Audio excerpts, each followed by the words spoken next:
d'abord, vous contestez un petit peu les informations parues, notamment dans la presse, sur la saturation du site de la glacière. Oui, tout à fait. Comme je l'ai exposé tout à l'heure lors de mon intervention, nous avons, nous, des éléments qui nous permettent de penser qu'effectivement la saturation n'est pas encore atteinte, qu'aujourd'hui nous avons encore à disposition entre 6 mois et 9 mois avant d'atteindre la saturation. L'activité du site est souvent décriée un peu injustement. Oui, c'est notre avis également. Je pense qu'aujourd'hui, nous faisons notre travail très professionnellement, que nous menons notre exploitation avec une réglementation bien précise que nous suivons, et qu'à ce jour, il n'y a pas de raison à ce que l'on soit sous les feux de l'actualité de manière aussi précise. Nous menons vraiment ce travail de manière très active, très professionnelle. Alors, il y a eu beaucoup d'informations sur la pollution générée par le site de la glacière. Là aussi, vous contestez les informations?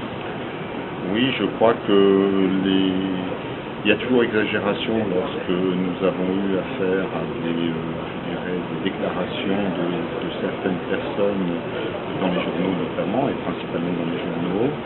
Aujourd'hui, la vérité est loin d'être celle-ci, c'est que nous-mêmes, nous sommes toujours au contrôle de nos équipements, que ce site est certainement le plus contrôlé de France en termes notamment de pollution des eaux, celle que nous étant décriée, et à ce jour, aucun élément tangible et sérieux permet de valider qu'il y a une pollution des nappes phréatiques liée au site de la glacière. D'ailleurs, il n'y a pas du tout de pollution des nappes phréatiques, parce que la qualité de l'eau aujourd'hui distribuée dans notre région, et notamment à proximité de notre centre, est parfaitement de parfaite qualité.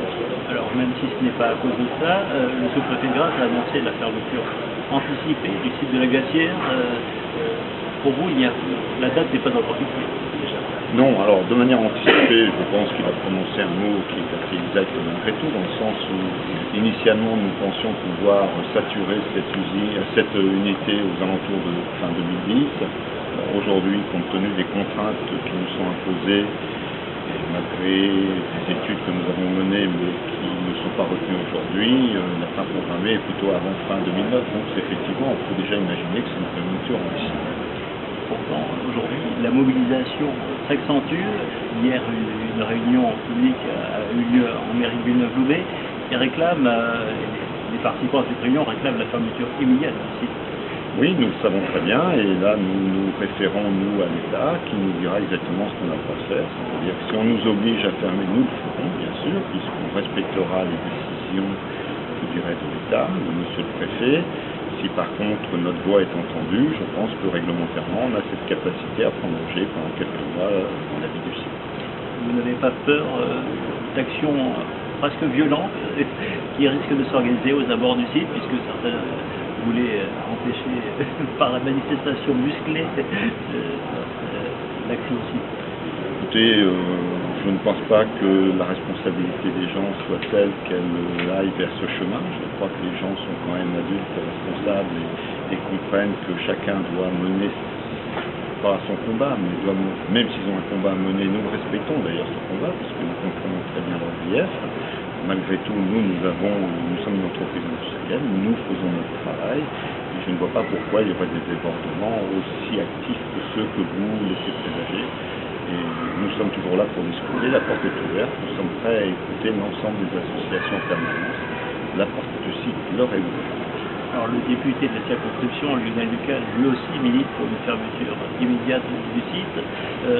Il dénonce le laisser-faire que l'État a autorisé pendant des années autour de l'exploitation du site de la glacière. Je crois que ce n'est pas à moi de répondre à cette question, puisque, comme je vous l'ai dit, nous avons la certitude de mener notre exploitation dans le respect de la réglementation. Et aujourd'hui, chacun fait des déclarations qu'il lui semble bon de faire, et qu'une fois de plus nous respectons, c'est-à-dire mais notre avis, l'État, je peux vous dire, nous surveille de manière précise et permanente. Un des débats qui est source de polémique, c'est la hauteur de la décharge, si je puis dire. Donc, pour vous, on est en dessous du niveau de crête? C'est pas tout à fait ce que j'ai dit. Il y a une partie du site qui a effectivement été exploitée de manière légèrement supérieure à la cote qui est retenue dans l'arrêté préfectoral. mais l'ensemble du site n'est pas à cette cote. Donc ça veut dire que même la mise en conformité, ce que nous ferons d'ailleurs de cette cote, laissera quand même un vide suffisant pour les 6 à 9 mois d'exploitation que nous pensons encore pour un mois. Qu'est-ce que vous avez prévu pour l'après-fermeture du site? Il y a une requalification du site qui est prévue?